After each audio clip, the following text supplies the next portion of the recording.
Hi everyone, welcome back to Indicted TV. I am your host, Negra. Don't forget to like, share, and subscribe, and follow us on Instagram. Before we start, I want to give a big shout out to our sponsor, Royalty Honey, for making this happen.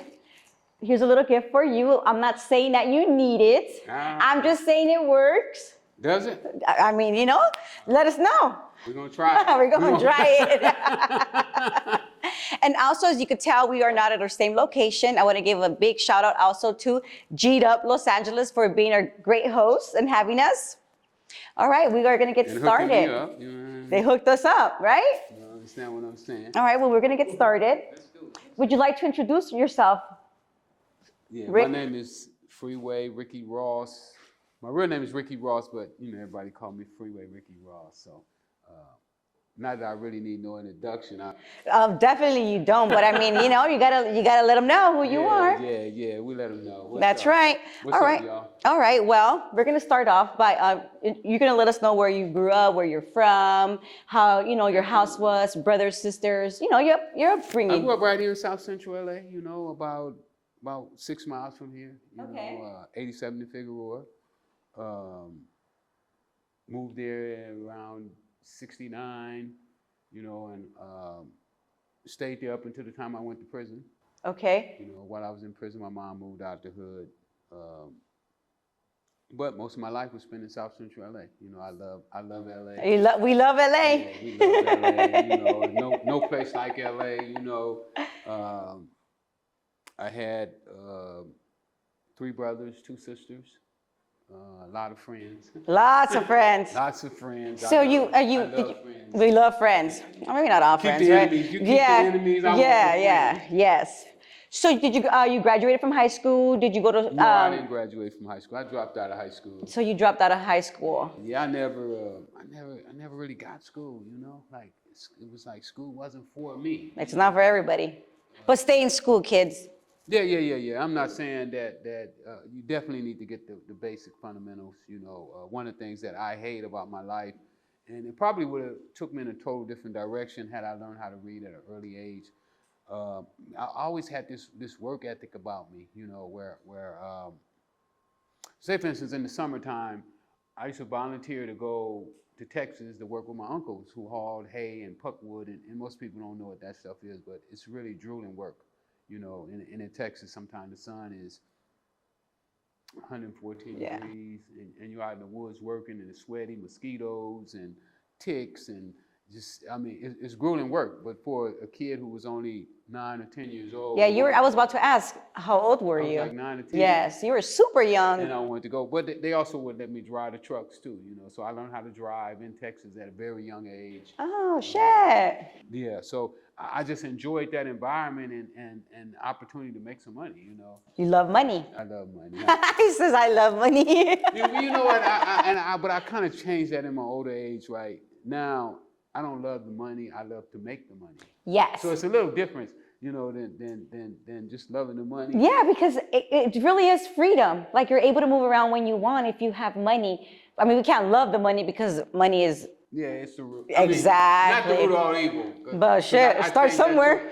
I changed that too. I think broke is the root of all evil. Because, somebody with a bag of money, they're not going around robbing, hit nobody in the head for no wallet or something like that. Yes, that makes a lot of sense. But when you broke, so you're willing to do. People at the ATM machine, should I get him?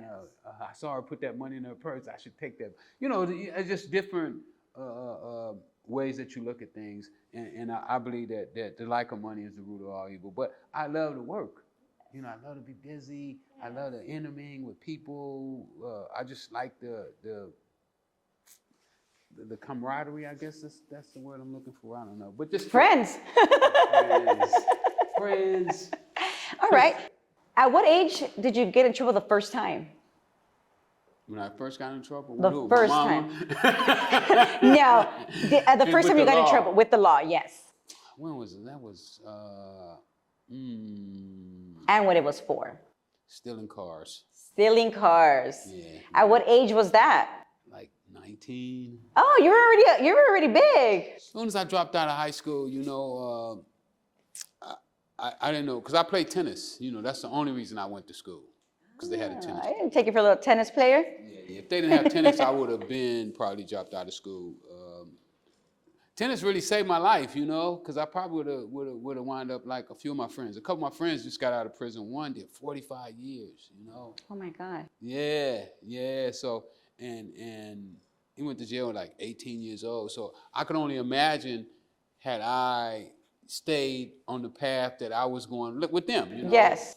They started gang banging. I didn't gang bang because my mom was really strict. You know, that's why Thank I said God, when right? I got in trouble with her. So you were 19 the first time. First time I got in trouble, I was about 19 years old. And how did that happen? Like, what led you to getting into a stolen car, or did you steal it yourself? Tell us. After I found out I wasn't going to college for tennis, you know, that's what I thought. That if your tennis skills was good enough, you could still go to college, even if you couldn't read or write. So I found out I wasn't going to be going to college, and I found myself back in the streets in South Central, hanging out with my friends. Yes. And I started low riding, and the way these guys paid for their low riders was by stealing cars. You know, they would go steal cars, sell the parts, and put it in their low riders. So I started doing that, and eventually I got my own little chop shop. You know, I'm chopping up cars and selling front ends and bumpers to body shops and whatnot. And one night the police raided. They wasn't raiding my shop. Thankful for that. But somebody had snatched a purse, and they ran in our vicinity. So the cops had the whole building surrounded. Oh no. We young boys, you know, we still young. You were 19, and you had your own shop already, so you were doing amazing. Yeah, and my friends were younger than me. My friends that was in there working with me, they were all younger than I was. So we made a plan that we were all gonna break for it. You know, we were gonna break through the police barrier and get away. At least some of us would get away, right? So we all make a break, and the cops got the whole neighborhood surrounded, got the helicopter. And anyway, they ran me down, and the cop was like, took me over to the lady who pursued. She said, "No, that's not him." And I'm thinking that, supposed to just let me go now. You know, I'm not who you're looking for. Yes. They was like, "Oh no, you was running too hard. You got something." You did something. So they took me to jail. And Did you go to the LA County? no, not that time. I just went to 77th Street. Oh, you just went to the police station. Yeah, my mom bailed me out. Oh, quick. Yeah, she bailed me right out. Back then, you know, GTA was only like $1,000. So $100 bucks. $100 got me out. And around what year was this? Just so I could get a little visual and stuff. 79. Oh. Just before 80. Yeah. Right during that time. So that was my first stint. So when you went to court, you were on probation and stuff like that, or no, probation didn't exist yet? No, I fought the case. I wound up winning the case. Oh, nice. Yeah, the cops, they didn't believe that was my shop. So they was like, "Why was you running so hard?" And I was like, "Oh, I was just leaving my shop." And I said, "These are my keys right here." So they didn't have enough sense to have me sign a release for them to go and search my building. Oh. They just took the keys and went and searched. And so it was a legal search and seizure. So that definitely helped. It helped me, yes. Thank God, right? Yeah, so I beat that case. I was looking at like 21 years. Ooh. I had 7 cars in there cut up. We had cut people cars in half. Well, at least you didn't cut people in half. You cut the cars in half. No, I love people. I always love people. I would never cut a person in half. No, that's not even cool. It was absolutely necessary. That's like some weirdo shit, you know? Yeah. You know, I always try to stay away from violence. You know, in my early age, I saw my uncle get killed, and it kind of made me respect life a little different than a lot of people. I really respect life because my uncle was dear to me, and you know, I just respect life. You know, no, for sure. Once you're dead, you can't come back. I learned that at a young age. Yeah. And even when I went in the drug business, I said that I would never hurt anybody over money or drugs. That was a promise I made to myself, and I kept that promise. Well, good. We'll get to that part, right? So tell us about the actual first time that you hit the LA County, and for what? The first time I went to LA County was for a bunk case. The cops had planted drugs on me. What year was this? It was 84, I think. I was just born. No, wait a minute. You was born in 84? I was born in 82. Ooh. No, you know what? This may have been 86. 86. It may have been 86 was the first time. It was funny this particular night. We didn't have many drugs this night, so I couldn't find any cocaine. Everybody was dry. Everybody was dry. The city was dry, and I was like, "Oh, I'm gonna go play some basketball." So me and a couple of my boys, we go to this YMCA over by the jungle, and we just shooting some ball. And so they rode with me. So I was like, "Oh, I'm gonna take y'all back to get y'all cars in the hood." Mm-hmm. So we pull up, and I had this tire shop over on Western and 74th. And I'm passing by, I haven't been there in a while, so I was just gonna pass by and see what the guys were doing. I looked, so all the guys were all on the floor, they're shooting dice. You know, we could tell they were shooting dice inside the building. I had these big glass windows where you could see inside. I sold custom tires and wheels and radios and all that stuff. So we could see them in there after I was shooting dice. And I said, "Oh man, let me stop by. I ain't seen all the fellas, and I'm gonna just chat with them." So we stopped by and we hollering and got ready to leave. And we jumped in the car. So we riding and my guy's like, "Man, it's a car following us." Oh. I said, "Oh, yeah." So he pulled his gun out. He said, "Man, if they trying to rob us, I'm going to give it to them." So he got this long 41 Magnum that he's just been dying to shoot at something, right? And so I mashed it. I said, "Oh, man, I'm going to mash on it." So I mashed on it. We flying. And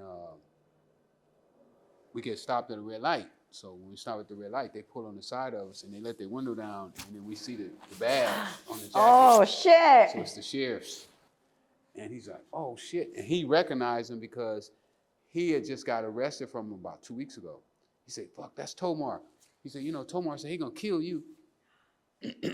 So I mashed on, I hit a left at the red light, went through the red light. So now we got a high-speed chase going on. So then I said, another car coming the other direction. I figured it's a cop. Obviously, you know. yeah. So I swoop up in the driveway and I just jump out the car. My guy said I left the car rolling and everything. So they threw the car in park. I jump out and they start shooting at me. Bang, bang, bang, bang, bang, bang. Shooting up in people's houses and all kind of stuff. So I wound up getting away. I jump on the bus, jump on the Greyhound bus. And, Slickies. The RTD, and I make my way. But they plant 2 keys of cocaine on me. They say that when I jumped out the car, I dropped the bag and it had 2 keys of coke in it. So they put a bulletin out. They say I shot at them and all this stuff. So they put this bulletin out. I was all over the news. Wanted, dead or alive. Oh my God. You know how they be doing that stuff. And my mom called me. She's crying. "Oh, baby, please turn yourself in. And they're going to kill you. I don't want them to kill you." And so I was like, "Oh, Mom, I don't want to turn myself in. I'd rather go to Mexico." Here, I'm fucking running. Mexico, here I come. So I called my lawyer and I was like, "Man, see what's up with this case. I want to go turn myself in." So he called me back. He's like, "Oh, man, they got you on $1 million bail, a 1251. I was like, "What does a 1251 mean?" He's like, "Any property you put up, got to go through the court system. Oh, check no. it all out. All the money got to be checked out." So I started calling all my guys like, "Hey, I need a check for $100,000 that you got to be able to go to the court and stand on it." And nobody wanted to do it. And they was like, "Nah, I ain't want to do that. I don't want to go to court." That's scary. So I turned myself in, and I didn't get out. I didn't get a bail. I couldn't make the $1 million bail. So I could have made the $1 million bail, but with all the stipulations. Yeah, it was hard for everybody else. Yeah, it would have been tough. I'm going to stop you right there really quick. So it's your first time and you're going into the LA County, right? Yeah. And it's your first time you get there. Like, how are you feeling within yourself? You're like looking around. It's your first time. Like, what is going through your head? Well, I mean, it's been a long while. It's LA County is nerve-wracking. It's a strange place. Me, I didn't have the problems that a lot of people would have, because LA County is dangerous. Mm-hmm. It can be dangerous for somebody. I was a celebrity when I went in. Because you're the man. Yeah, so. He says, yeah. Me, I didn't have a lot of problems. My main problem was being confined. I'd never been confined to a little cell. I'd never been in a situation where I couldn't eat what I wanted to eat. And at this time, I'm rich, you know what I'm Yeah, saying? You're like, yeah, and you thought you were like the man, so. At restaurants, and now I got to eat the jailhouse food, How did they treat you, like the officers in there? well, the officers didn't really know me until they put that green wristband on me. So for a minute, I was just like sliding through, because there's so many people. You're talking about LA County Jail, maybe like 27,000 Wow. inmates inside of that jail. So they don't really recognize a person until they've been recognized. And then they wind up putting me in the Crip module. I didn't like that, because I never. You didn't gangbang. I didn't gangbang. But, like, say, for instance, if you're walking down the hallway and then they bring in the Crip chain, because these guys are like, they got a long line of guys and they changed up. So if those guys start hollering at you, like when the Crip module came through and they was like, what up, Rick? And it's like 15 to 20 guys all hollering, hey, Rick, what's happening, baby? So now they recognized me, and then they was like, okay. So the next day they called me down to the Crip module. But the same cops who had planted drugs on me purposely wanted them to put me in the Crip module. That is terrible. And that's how I beat that case, because when they put me in the Crip module, those officers came in and interviewed me, put me in a room. And that was they wasn't supposed to talk to me. Yeah, like it's not all right. Only like the actual lawyers or right. They supposed to call my lawyer and tell my lawyer they want to talk. So they just kept messing up.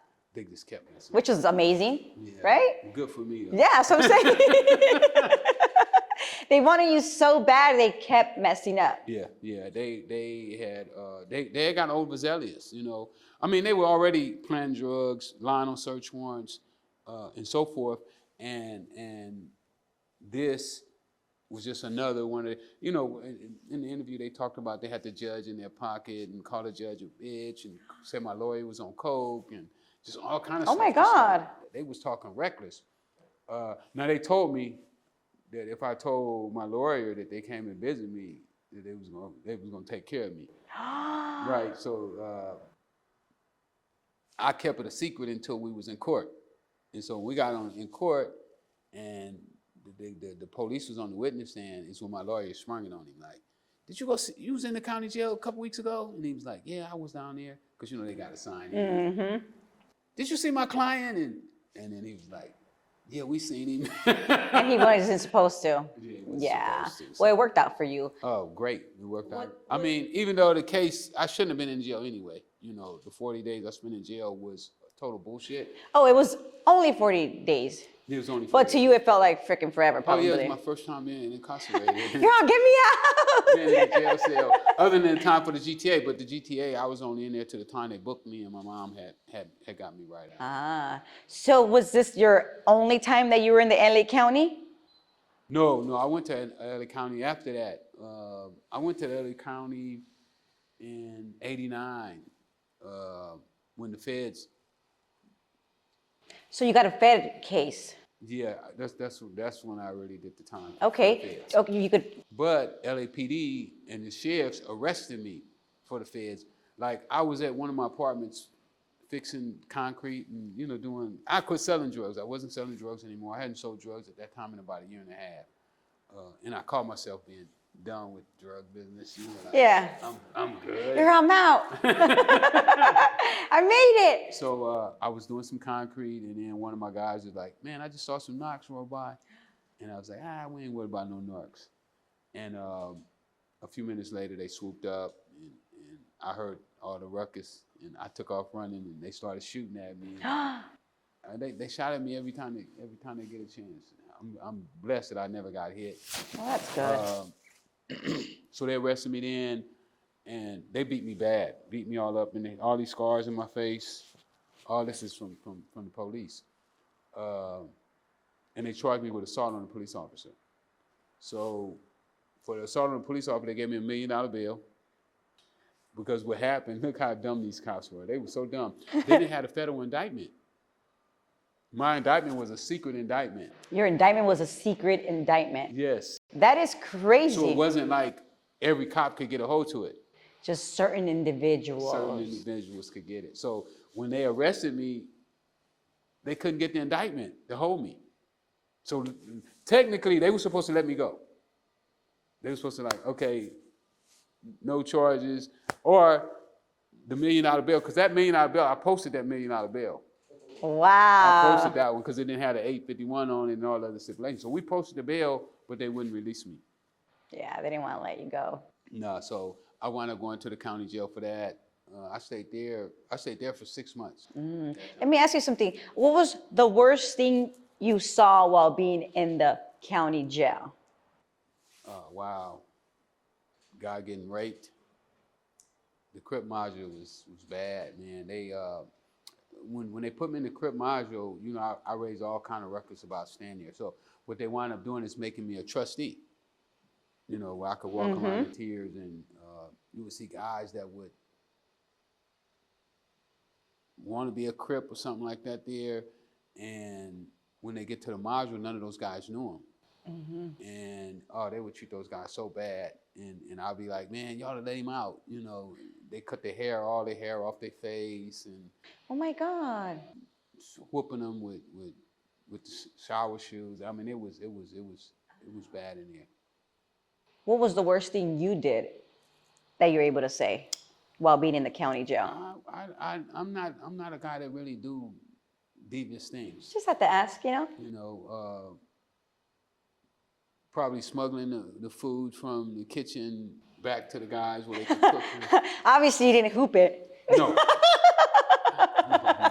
No hooping for me. I have to ask, you I know? saw guys hoop though.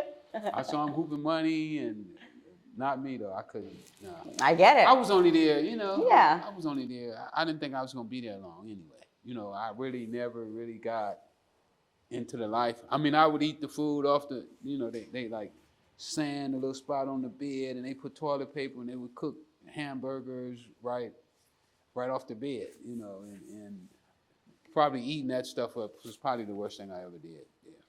So, did you ever spread in there? Did you make spreads? Oh yeah, those were spreads. Okay. When they was cooking. Yeah, what was your spread. favorite spread? And shout out to our sponsored spreads. Probably like they would do the soups with the Doritos and put onions in it. Those would be pretty nice. Oh, I never had one with onions. Do you still eat? Have you ate one recently? No. It's been years? No, been years. I stopped eating the soups because of the sodium. When I Yes. found out they were so high in sodium that it was like, wow. No, yeah, it's definitely a lot. But I used to eat those a lot. You know, I became vegan when I was in prison as well. Well, look, we're gonna give you a spread bag for you to, you know, Okay. one time, you know. I can go for that. All right. So we are gonna get back to why did you get indicted? You're obviously on Indicted TV, right? Tell us why you got indicted. Selling cocaine. Selling cocaine. I was a major cocaine trafficker here in South Central LA and several other states. You know, I started, once these cops started to plant the drugs on me, I thought it would be better to go to another state where if I got caught, it would be for something I did. You know, I didn't think the cops in other states would be planting the drugs and so forth. I get that. So, what year did you get indicted? My federal indictment? Yes.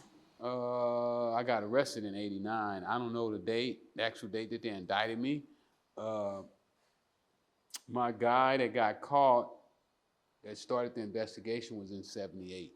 Oh my goodness. So they were watching you for like 10 years. Yeah, probably so. No, not '78. '87. I'm sorry. He got arrested in '87, and I wound up getting arrested in '89. Oh, yeah. So that's how it went, huh? Because of him? Yeah. Well, it wasn't necessarily him, but he's the first one that got arrested. Okay. He didn't do anything to get me arrested except being himself and the cops, you know, like they had this thing like if you stay in a certain neighborhood, then you automatically from that gang more than likely. Yes. So I guess what they did is if you're from this neighborhood and you sell cocaine, more than likely you're getting the cocaine from Rick Ross. Yeah. So when he got arrested, somehow they tied us in. And then they started an investigation on me. Got it. Nothing in his thing to say that they should have been investigating me other than we stayed in the same vicinity. You know, like And they just put two and two together. yeah. I figured that's how they did it. We never really got into the gist of that because I wound up taking a deal on the case. Okay. So we never really got into the nuts and bolts of how they got their information and all that stuff. And did you fight your case here in downtown LA and at the MDC No, or I started MDC. I stayed in MDC for about 7 months. 7 months? And then I got tired of standing and I said, you know what, I'm gonna go ahead and go back and fight my case. Because I had to go back. I wanted to plead guilty in MDC where I never had to go back to Cincinnati, but the Cincinnati prosecutor wasn't having it. He was Okay. like, oh no, we want him to come here. So how did you end up in Cincinnati? Because that's why I was selling drugs at. Ah, okay, I get I it. left LA after they started. I knew Yes. they were planting drugs on me like that and lying on the search warrants and stuff. I said that it was better for me just to go to another state. And yeah. So Cincinnati, I've been getting good money out of Cincinnati. I was like, so why not Cincinnati? So is that where you got arrested in Cincinnati or here? I got arrested here, Okay. but they sent you me over back there. to Cincinnati. I get it. So Nobody ever caught me not directly with drugs, except my last arrest where the government was bringing the drugs. Oh, well, tell us a little bit about that. Well, I got out from the Cincinnati case, and when I got out, my old supplier started calling me about he wanted to do a drug deal. He told me he had 700 keys, and he was stuck, and he owed the Colombians, and he needed to get the money, and he needed my help. I just got out of prison. I hadn't been out of prison a day, and he's calling me talking about selling drugs again. But where I messed up at on the tape that we played in court, because I went to trial on this case, I had to go to trial because they wouldn't give me a deal. On the tape, I asked him what price, and that showed my predisposition, is what they call it. Because I fought my case on entrapment because I wasn't selling drugs. I hadn't sold drugs in 6 or 7 years. You know, I was no longer a drug dealer when he approached me. But what I understand about drugs is sellers are addicted to selling as well as addicts. So you said you were in selling for 6 or 7 years. Was that because you were incarcerated or because Partially Okay. incarceration Okay. and partially that I had quit when my guy got arrested, and I did everything I could to keep him out of jail. Yes. And I couldn't. You know, that was the first time I ever lost a case. How long did you do the first time you went to prison? Because we didn't talk about that. 5 years. So you did 5 years. Was that in state prison or was that in the feds? Feds. Because you got sentenced in Cincinnati for the feds, not at MDC. Right. Okay. Just want to make sure we're good.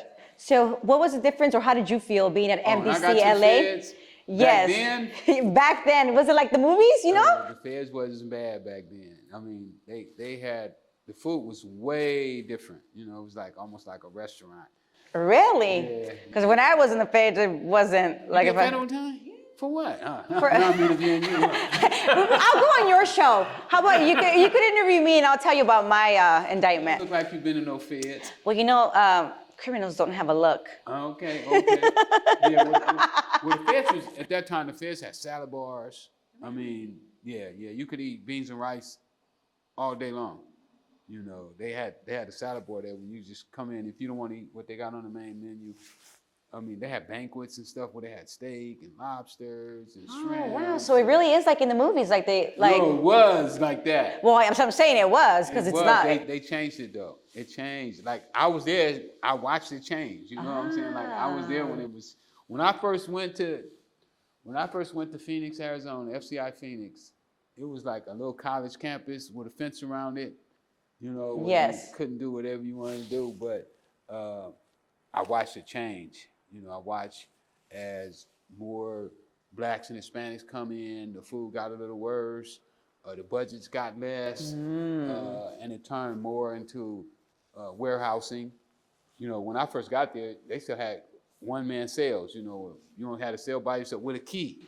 Oh my We had goodness! keys when I first got What? there. Yeah, man, they took all that, took the keys away. Wow! You had your own freaking key. Yeah, like nobody couldn't come in your room unless it was a guard. You know, guards. Yeah, couldn't yeah, go they in had any the keys, doors, yeah. But inmates just couldn't walk into your cell. You know, and I just watched all that start to change. You know, as more color became into the institution.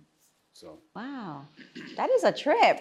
but yeah, I hadn't sold drugs when they approached me in like 7 years. I was 7 years clean, and I had a plan to go clean. You know, my plan was I bought this old theater right before I went to prison, and I was trying to put it together.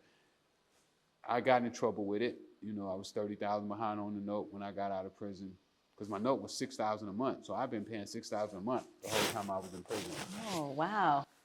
So when I got out, my plan was to put that together and go into the music industry. And I probably would have did good in the music industry too, because I had a lot of contacts. You know, I found the alcoholics while I was there, and a couple of my guys that I was really tight with was high positions in Interscope, Immortal Records, Def Jam, West. You know, these were friends of mine that I talked to on the phone every day.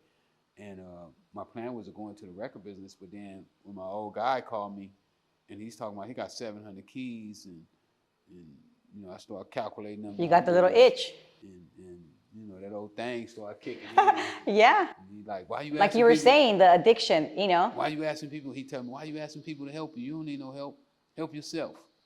And I've always been that kind of person. Like when my mom and us was on food stamps, I didn't like it. Yeah. You know, I didn't like food stamps. So I've always been the person who wants to help myself, you know, and I took the chance, you know. Do you regret taking that chance? Oh, absolutely. I would. I mean, not. When you say regret, it's a funny word to use. When you say regret, that means that I don't like who I am today. And let me tell you, I'm ecstatic with this guy. Yes. I know exactly what you mean. I love him. Yes. You know, and everything that I've been through shaped this guy who he is today. So you can't say that you regret going to prison. Yeah, I definitely don't. Because prison allowed me to become who I am today. Yes, So I agree. I accept it and I embrace it. Yes. You know, I embrace the whole journey that I've been through, and I think that it's a journey that, not that more people should go through, but going through it taught me a lot. Yes. And I wouldn't be who I am today without having gone through the things that I went through. I agree. Let me say that. So he calls you, you make the deal. What happens? Well, this going for 6 months. You know, he's Just fishing. he's reeling me in little by little by little. He started off at 17,000 a kilo. I said, "Woo, nice, but no, thank you." You know, because keys was right that time. Keys were going for like. Cause I'm hanging out with one of my young guys who was still in the game. You know, he's helped me out a little bit with my theater, but he ain't really, you know, making a lot of money, but he's making a little money. And he's telling me, "Oh man, they 24,000." So he wanted you to jump on it. So I was like, nah. They go down to 15, 14, Oh. 13, and then they said 10. And I was like, let's do it. So that was my magic number, The 10. 10,000. And then he was gonna give us credit. You know, all my guy had to come up with was 200,000. They was gonna give us 100 kilos. And we went to San Diego to do the deal. And police come from everywhere. It was a setup the whole time. My guy. Oh my goodness. Yeah, he had got me, man. Unbelievable. It was hard for me to believe that he would do me like that too. You know. It's always like that, huh? It's my guy. You know. Like, Yeah. You know, I done stayed at his house. He done stayed at my house. Know each other's families, Yeah, things I knew like his that. family, his kids, and you know, like, wow. And then, you know, because I thought once he got me and he was out of prison and everything, that he would just like go back to his country because, you know, he's from a foreign country. But, you know, he came to court and testified. Yeah, he came to court and testified. So you forgive him? And he tried to. When you say forgive him, I mean, I don't have no grudges. I want to. You know what I mean, though? Like, you know, sometimes if you have like little ill feelings. He told me that he'll interview with me for $50,000. Oh my God, the nerve of that guy, huh? Yeah, but I want to interview him though. I would like to ask him some questions, like, how Yes. could you do that to Well, if you're watching this, for free. Yeah, I would like to give him that just so I could, how often do somebody get to talk to the person that set them up? And then, Like, I don't think that ever happens. yeah, that would be like historic, for me to get to talk to him and be like, man, how did you feel, man? You was whining me in. Oh my goodness. You knew you was whining me in. You knew you was gonna get me. Oh, I would like to ask you some of those questions. yes, of course. Because when I sit there and listen to those tapes, man, I have to put my head down like this here. When you hear yourself, the first tape, right? Because one of the most important things is predisposition. And I've studied the law now, so I know one of the most important things is predisposition. So when he tells me that he had 700 keys, and my response right back was, how much? It just means you felt super comfortable with him.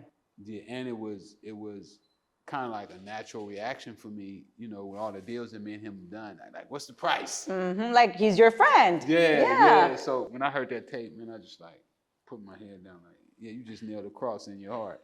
Man, you yeah. You done, buddy. So what was your sentence? Like, how much did you get? What was your life sentence? Without the possibility of parole. Life without parole. Yeah. And in federal prison. Yeah, in federal prison. One of the jurors started crying, because they held out. We held out for 2 days. They didn't come right back with a conviction. They didn't like what the government did to me. How long were you fighting this case for? We fought for like 3 years. Oh, were you fighting it here? No, I was in Cincinnati? San Diego. Oh, in San Diego, because that's when you got caught. Yeah, this was MCC San Diego. I was fighting out of MCC San Diego. Oh. So I'm in that building for 3 years. I stayed in that building 6 years. Oh, in a high rise. Wow. No grass, no dirt. No, I get it. When I got to the pen, I was like all in the dirt. You're all rolling. I was like, oh man, finally grass and dirt. Wow. So tell me about those 6 years while you're fighting your case. I'm just reading law, studying, and trying to better myself. It was hard, not having sunshine and not being able to just do some of the natural things that we get to do. Breathe natural air. Did you have family visit you? Yeah. My mom was really the only one who really Was there. Yeah, she stayed there. My brothers came one time, maybe. Wow, in those 6 years. Yeah. And being so close to home, huh?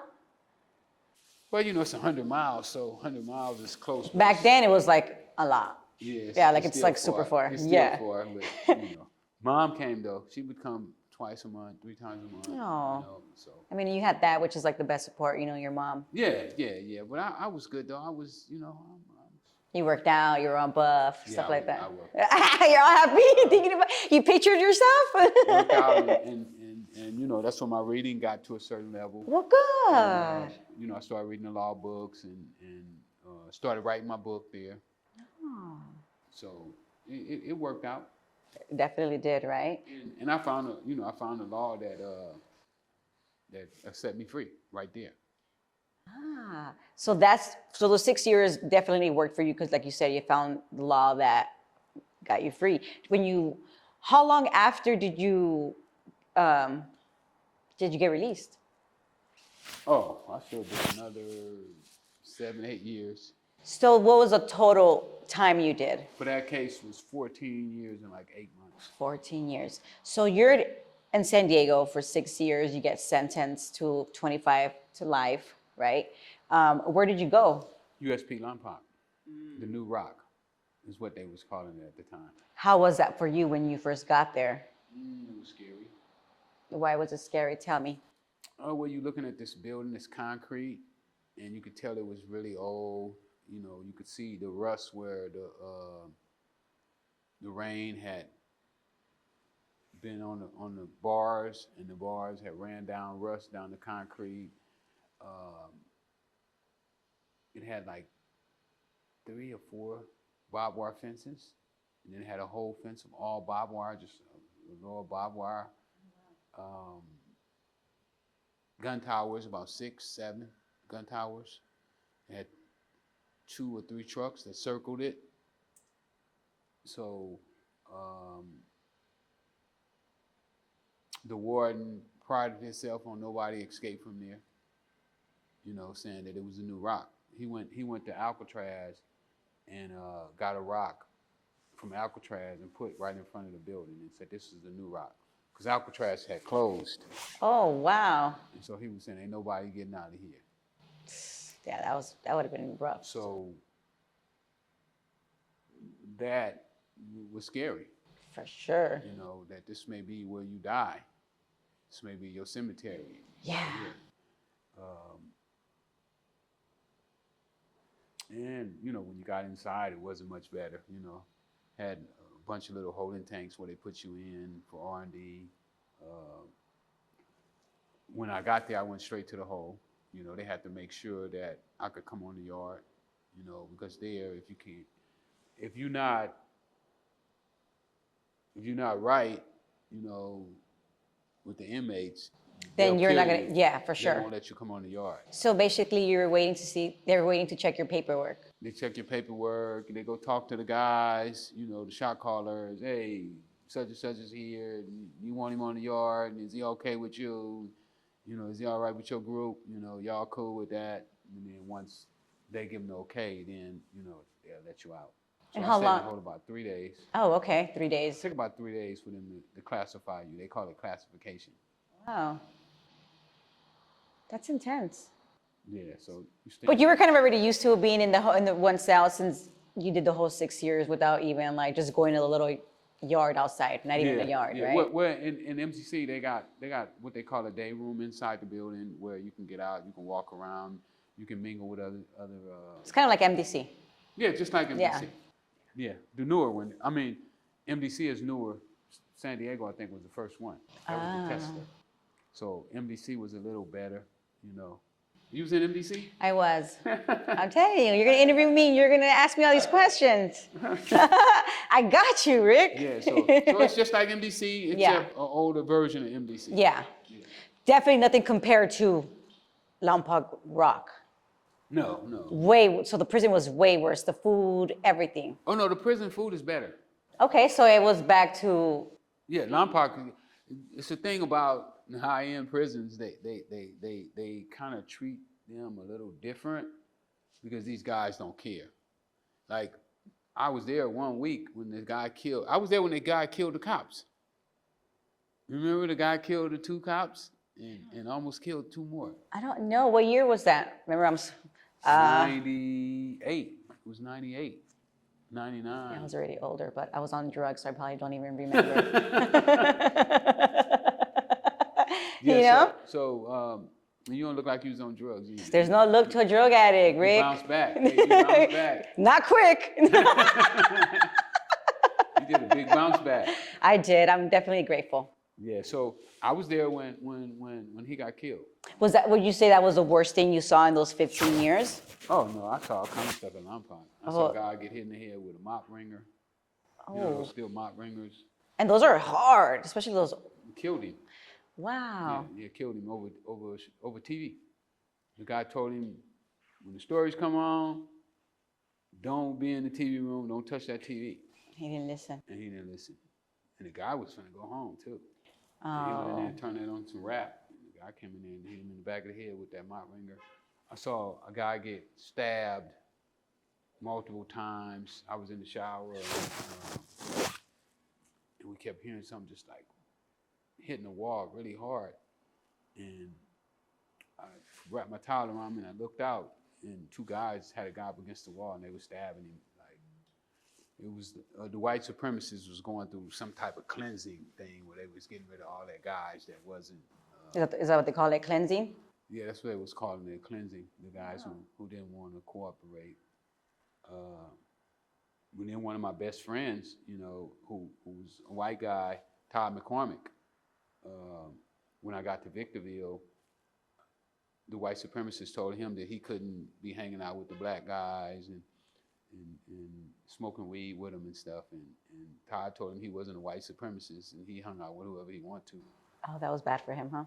Yeah, well, while he was with me, he was safe because it would have caused a riot if they do something while he's with me. But one day, he didn't get up for breakfast. And I was like, I'll see you when I get back from breakfast. And when I got back, he was all stabbed up. beat up. Oh, that sucks. Especially when you know somebody and you said like you would hang out with him a lot. that's my boy. It definitely feels, you could feel it. And especially being incarcerated. I mean, I've never experienced that, thank God, right?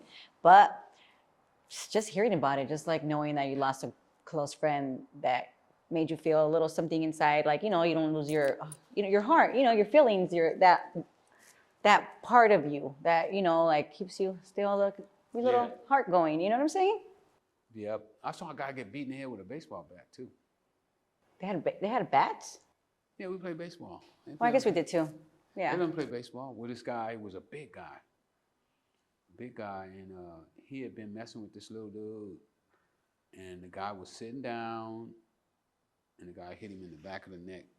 I was on the tennis The court. little guy hit the big guy. Yeah, in the back of the neck with a baseball bat, and just beat the guy to a pulp.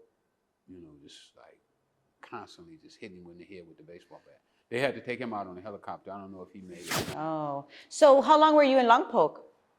I did 18 months in Lompoc. Okay. And then you got transferred to? No, I went back to court. Oh, you went back to I won court. my appeal. Oh. I was at Lompoc when I won my appeal. Yep. I was on the telephone one day and I had a unit go up in a roar, right? And I was like, damn, I wonder what's happening on Jerry Springer. So I'm looking over the tier. And I'm like, ain't nobody even watching Jerry Springer. It ain't on.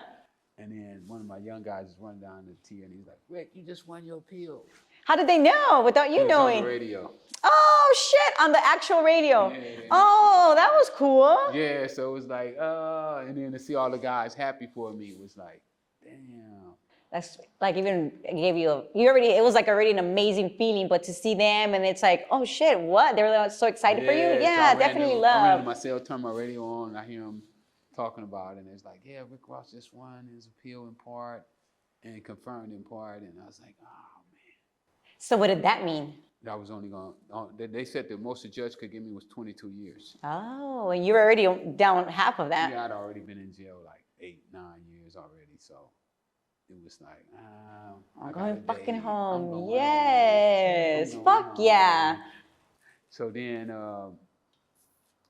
about a month later, they take me back to court, and then I stay in MDC another 3 years. Oh my goodness. Tell me about how your time at MDC was. MDC wasn't too bad. I mean, they had a couple riots, you know, black and Hispanic riots, but other than that, it was pretty cool. Did you fish through the toilets? Huh? Did you fish through the toilets? I didn't, but I seen people do it Did you talk to girls? whenever I could. Did you get on the bench? In MDC, we could get in the bench. In San Diego, you couldn't really, their bench didn't work the same. Oh, MDC were super We open. used to have so much fun. What do you mean fun? What do you mean by fun? With the girls, just talking and messing around. Yeah, it does make time go And then by whenever fast. you see them, every now and then you get to see them. Yeah. Going from room to room, Mhm, visits. or visits, yeah. Yeah. You had a girlfriend there? I think I may have. One or can't- two, maybe. I yeah? can't remember. Yeah. Yeah, I'm just saying. It was so much with that. But yeah, So much we going did on all there. that. We fished through the bench before. Oh, I never fished through the vents. Oh yeah, they used to fish through the bench. Send stuff through the bench. Oh, we just sent things to the toilet. They did that too. I seen that done, but the bench, I seen them do it through the bench as well. Ah, maybe they extra glued them after you left, huh? Yeah, because the guards didn't like us talking through the bench. No, I'm sure. What you doing on that counter? Get out. But it made your Yeah, I time remember go. that. So you were there for 3 years. What was it that you're doing? Your appeal? Yeah, I was on appeal when I went back. And why did it take so long? Well, we found out that my informant shouldn't have been in the country. He was in the country illegally. Oh. They forged his green card. The cops did. The cops did. Oh my goodness. This is like huge. So I thought it was going to be a total reversal. It should have been, because the jury should have known that they gave him an illegal green card. In front of the jury, they made it seem like his green card was totally So legal. they lied to the jury. They lied to the jury. The judge, I don't know, the judges, they didn't really have no heart to do what should have been done. They should have let me go. Oh, wow. But they didn't have the heart to do that. Bastards. So the judge gave me the low end of the guidelines, gave me 20 years instead of 22, and sent me back. So we reappealed. She also put the agent on the witness stand, who the INS agent who did the green card for him, and he told him that he didn't know that a convicted felon is not supposed to have a green card. He didn't know that. Sure, he didn't. No, but my lawyer dropped the ball too, because see, my lawyer should have put him on the stand during the trial, because we got a tip. My lawyer got a tip at he was at his hotel room, and this other agent called him and was like, "Hey, I don't know what they did, but what they did was illegal. That guy is not supposed to be in the country. But this is during the middle of our trial." Mm-hmm. So my lawyer asked the judge if he could get time to go over this information. Yeah, of course. And she was like, "Oh, we're not gonna let you go on no fishing expedition. We're in the middle of a trial. We're gonna go ahead and finish this trial. This trial's been going on long enough. I want to get this over with." So she didn't give him time to really go over the evidence like it should have been. Yeah. And then he come and ask me, "Hey, you think we should put the INS agent on the witness stand?" I'm like, "What you think? You the lawyer, motherfucker. You ain't shit. I'm a drug dealer. I'm a South Central. I ain't even got a GED." Right, I just learned how to read. So I just met with that lawyer the other day too. He was at the park. We haven't saw each other in years. But he sentenced you to the lowest, which was 20. Yeah. But we really should have put that agent on the witness stand during trial. And if we'd have did that, he would have lied and said that the green card was totally legal. And if you get an agent lying, it's a dismissal. It's a misconduct. But by us not getting him in a direct lie, the judge was like, But anyway, the judge should have sanctioned him anyway. On the Brady versus Maryland. Yeah. We should have got a total reversal. So that case was bunk from the start. They brought the drugs. They contacted me. I mean, all the things. They literally did everything. They did everything. My partner probably wouldn't even did it if they wasn't giving credit. Mm-hmm. He wouldn't have put his $200,000 up if they didn't tell him, "Well, we're gonna give you $800,000 in credit." So that whole thing was just a setup. The number of kilos and all that. The judge said, "Well, you and him have done hundreds of kilos before, so I believe that," because there's sentence entrapment as well. Like they boost up the number so they can give you more time. Mm-hmm. The cops play those games. Yes. And so we argued that I wasn't capable of doing 100 kilos because I wasn't. Without them offering the credit and the price, my crimey wouldn't have been willing to do it. Without my crimey or without them, I couldn't have committed a crime. Yeah. I wasn't in a position to commit a crime. I just got out of prison. I didn't have nothing going on, But anyway, that's a whole nother story. I could talk about that stuff for days. But that's kind of what happened in my case. Again, and those cops got indicted. Oh, they did? Not the ones from San Diego, the FBI, but the ones from LA, the sheriffs. I got all them indicted. Wow. And I got the informant kicked out the country. How did you do all of that? Well, those cops got indicted for planting drugs. On the first time? The first time, lying on search warrants, fabricating evidence, shooting at unarmed people, letting a dog bite me while I was handcuffed. Oh my God. Yeah. 150 people got out of prison. When they got indicted, 150 people got their cases reversed. Oh, wow. All the cases that they had worked on was no. Because they were probably all bogus. They was the first part of Rampart. Makes sense, right? The Rampart is the guns who didn't get fired went to Rampart. So that happened, and then my informant, after we went through the hearing and found out that this guy had fabricated his green card, then they kicked him out the country. This is only two people that can allow a convicted felon to stay into the country. That's the President of the United States and the Attorney General. No prosecutor, no police, no DA, INS no lawyer, agents, nothing. None of them can do it. Those are the only two people.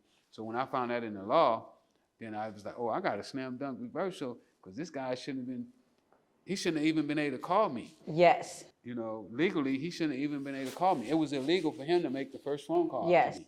because he was inside the U.S. So for you calling inside of the U.S., that phone call was illegal, and there's a law called the forbidden fruit, and they said whatever come off the forbidden tree is part of the forbidden. So all the fruit on that tree is forbidden. So I felt that since the root of the investigation started with that first phone call, that first phone call should have been illegal, and everything else that followed. Yeah, for sure. They didn't go for it. I bet, right? So They said go do 14 years, and then we'll talk to you later. So she sentenced you. You said to 20, right? And this is you being at MDC. Once you got sentenced, MCC. Once you got sentenced again, then you said you came back. Yeah, then I went back to Lompoc. Okay. I stayed at Lompoc for about 8 months. Okay. Because my points had dropped. You know, no violence. I had no violence in my record. I hadn't been in trouble in the prison. The only thing I got in trouble in prison was conducting business over the telephones. You know, they would get You couldn't stop working. I said, okay, y'all feed my kids. Yes. You want me to stop doing business on the phone? You feed my kids. So my points were way down. So they sent me to Victorville. I went to Victorville for like 14 months. To the camp? This is a camp, right? No. Or you just went to the medium? I never made it to camp. Okay. I went to the medium. Yeah. And then from Victorville, I went to Texarkana, Texas. And I did 5 years in Texas. What's the difference? Well, are they kind of all the same or are they different? Well, Victorville is a high medium. Okay. You know, it's more like a like prison a almost. real prison, yeah. Texarkana was a low. Okay. Was considered a low. Like the next step from Texarkana was a camp. Like you can't go from Lompoc to a camp. They just don't do it. Okay. For whatever. You got to go down. I had points. My points was low enough for camp. I had 4 points. But since you were there, that you just couldn't get transferred there. Right. Got it. That makes sense. Yeah, I was dreaming though. Like, oh, y'all can give me a furlough. When you go to camps, you do get furloughs, right? You do, but they wouldn't give me they wouldn't send me to camp. You know, like we ain't giving you no furlough. When they furloughed me to the halfway house. Like, we gonna furlough you to the halfway house. Yeah, to the halfway house. So you did go to a halfway house once you got out? I went to a halfway house. I wound up getting, because I was on probation when I got arrested on that case. Once I got that off, then they let me go to halfway. I went to halfway house for like 5 months in a week, something like that. 5 months or weeks, you're saying? 5 months and 1 week. Oh, 5 months and 1 week, yes. Yeah. So let me ask you, how did the inmates treat you? Because you know you're a superstar. They love me. That's how I knew from being in prison, I knew how well I was going to be able to do on the streets. Because here I am, I'm here with, most of the guys in here are like big deals. You know what I'm saying? Like, you got a few, Mickey Mousers in here, but, was riding with their friend, got arrested, didn't say nothing, like those kind of guys. Yes. But most of the guys in here are big deals. And most of these guys liked me. Yeah, because you're a big deal too. You know what I'm saying? So I knew that if they liked me, then the streets would like me. Yes. Because these guys run the streets. Yeah, pretty much. So everybody was nice. Just cool. I had no problems. I almost got into a couple fights, but it was always on the basketball court, and it was in the heat of the moment. Yeah, nothing major, just like you shoved me a certain way. I hit him with an elbow. I hit a guy in the mouth with an elbow. Man, you elbowed me in the mouth. Hold up, I didn't mean to do that. Yeah. You're right. We were just playing. Yeah, it was actually, I ain't that good at basketball. So, but that was it. Other than that, Nothing bad. Fights. Yeah, pretty smooth. No fights. Pretty smooth. And one time I almost got into a fight, and my guys, they was like, "Man, you ain't finna fight that dude. That dude is a killer." So did you have your own little, like every prison that you went to, did you have your own little group of friends that were following you? Well, You know what I mean? Like, I was such a big drug dealer that a lot of my friends was in prison. They sold drugs with me, and I'm from Hoover Hood, so Hoover's at one time was like the biggest gang in LA for a minute, so they were there, Yes. and they look at me like they big brother or they big homie, the one who made it. Yes. So they kind of like They had you. Yeah, they kind of like wanna watch me, you know, make sure that I'm good too. But everybody, you know, I got along with everybody. You know, Nice. I didn't really have.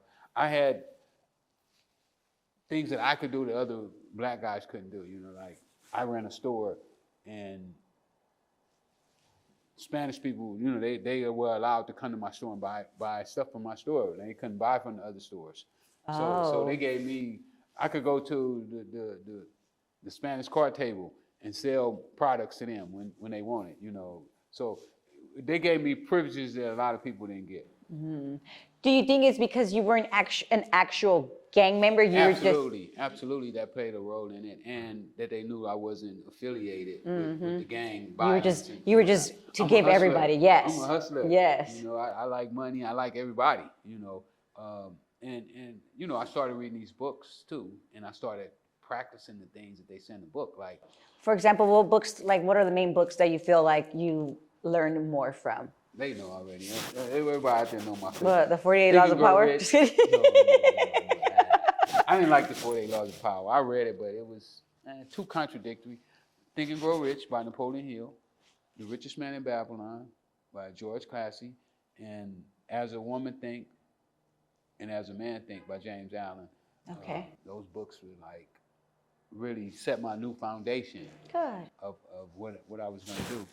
And I read this one called A Habit of Positive Thinking.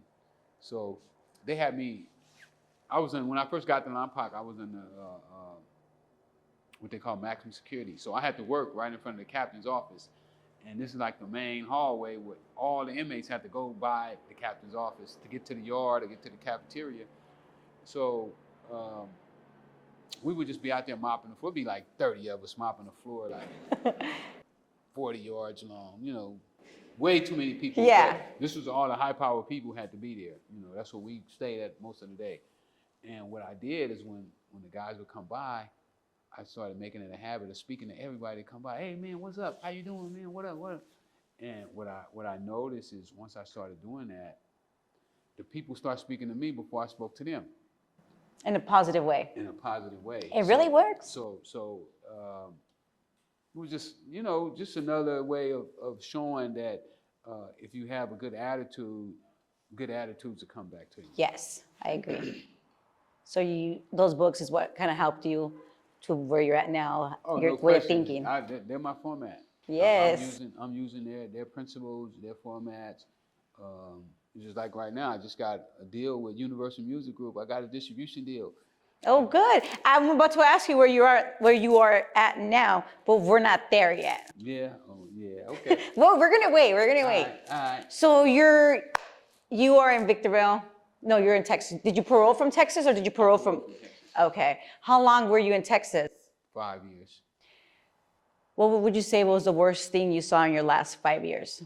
Man, Texas was light. Yeah. Yeah. Nothing crazy. Yeah, they didn't do nothing there. A lot of snitches. Yeah. Yeah. A lot of snitches. A lot of tattletales. Yeah, Texas was different. You know, the lower you go though, you know, the more you're gonna get the looseness. You know, a little more freedom. Like in Texas, we could stay on the yard till 11 o'clock at night. Oh, so you definitely had a lot of freedom there. Yeah, they had more freedom. So you got more. You know, you got a few more. It just feels a little like more free. Yeah, Obviously, dorms, you're not free, but yeah. Dorm living. You know. Yeah. They had a couple sales. I was lucky to get a sale. I was about to ask you, do you prefer dorm living or I cell? didn't want to live in no dorm. It's rough, huh? Yeah. Too many people, too noisy. Too many different moods. Yeah. But with the sale though, you didn't have no air conditioner, so it was trying. Sometimes at 120 get rough. Yeah. But Texas was light. You know, no violence really.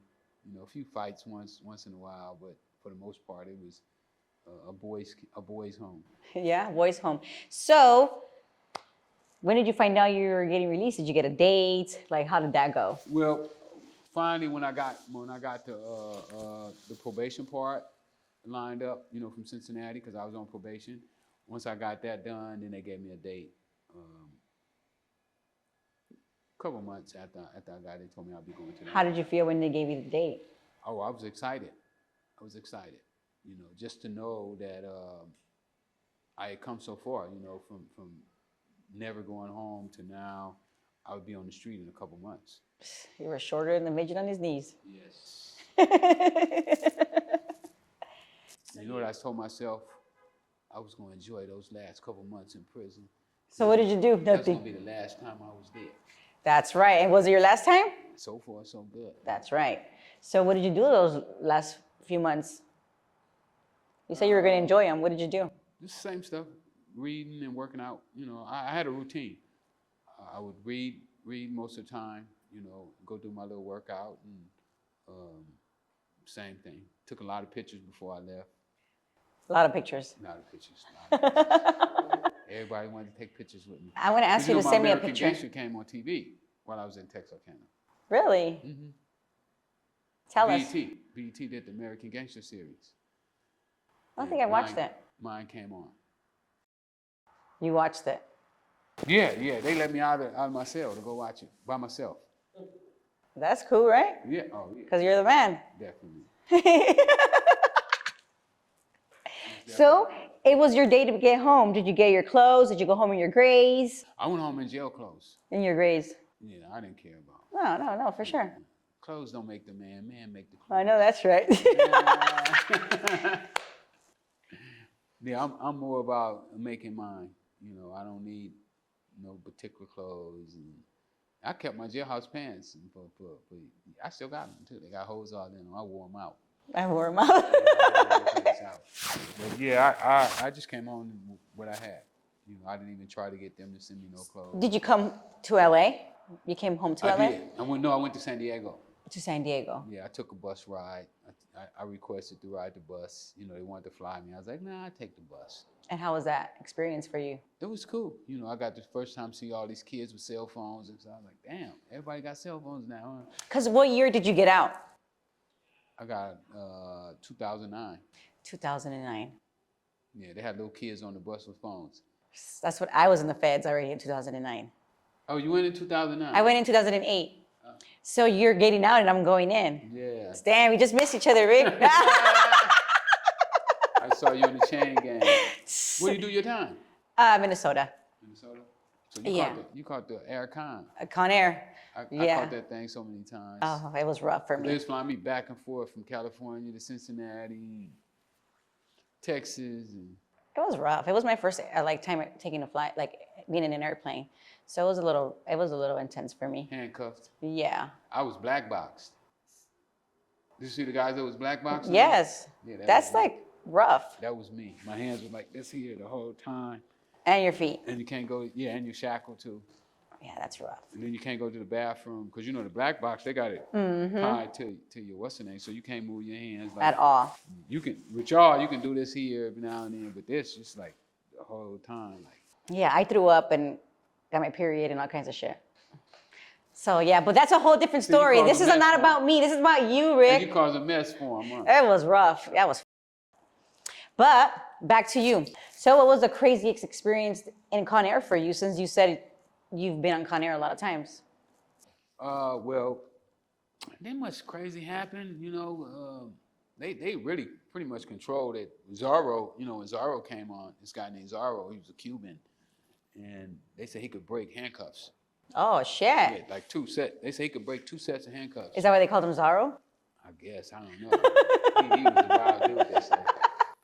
When he got on the plane, you know, they was like all over him. He had 3 sets of handcuffs on and 2 black boxes. Oh, Yes. dang. Yes, and I met him in El Reno. That was probably the craziest thing I ever seen. How they handled treated him. Yeah, but he had muscles everywhere. He said he had muscles there. Yes, this dude was like muscle bound. And I always wondered, because we sell next to each other, so we tried to talk a little bit. You know, he spoke Spanish mostly, but we had a little communication. That's the worst thing I seen that happened on the plane. One time they said I had a problem. They put duct tape on the plane. I was like, duct tape? Oh, Because and those are huge. And they break down all the time. Oh, let me just tape it really quick. We broke down. I remember one time it broke down in Lexington, Kentucky. We had to stay in Kentucky in a county jail for like a week. And that was a crazy experience. Man. Why? I saw a guy drinking out the toilet. What? Yeah, he was Why? He was crazy. And they didn't give him water. Oh, that is messed up. If I'm thirsty, I'm drinking out the fucking toilet too. You know what I'm saying? I get it. But man, that's rough. Yeah. Yeah, that's rough. But I think that's the craziest thing I ever saw on the aircon. Okay, so you're on the Greyhound. You're coming back home. Yes. You made it home. San Diego. I went to San Diego. 2009. I went and checked in the halfway house at night and started my new life. Yes. How has all these years been for you? Well, I've been home now almost 14 years. 14 years. Yeah. So I think the progress that I'm making is not what I thought I would be doing. You know, I thought I would be doing a little better than what I'm doing now. But I can't complain. You know. You're home. Yeah. You're a free man. That's the most important thing. And things are going well. You know, they could be better, but you know, they could also be a lot worse. Way worse. You're a free man, Mr. Freeway. Being free is definitely a plus. You know. So where are you at now in I life? want some money. We always want some money.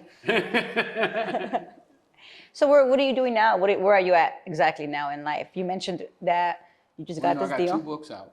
2 books. Yeah. Yep. You can get my books too at my website. Don't go to Amazon to get them, please. If you buy my book, go to freewayRickyRoss.com, order my book. You also can get my T-shirts on there and all my other merchandise. Don't get them from Amazon, guys. I'm doing the books. I'm doing boxing. Oh, you're doing boxing. Yep. I got quite a few fighters Good. signed right now.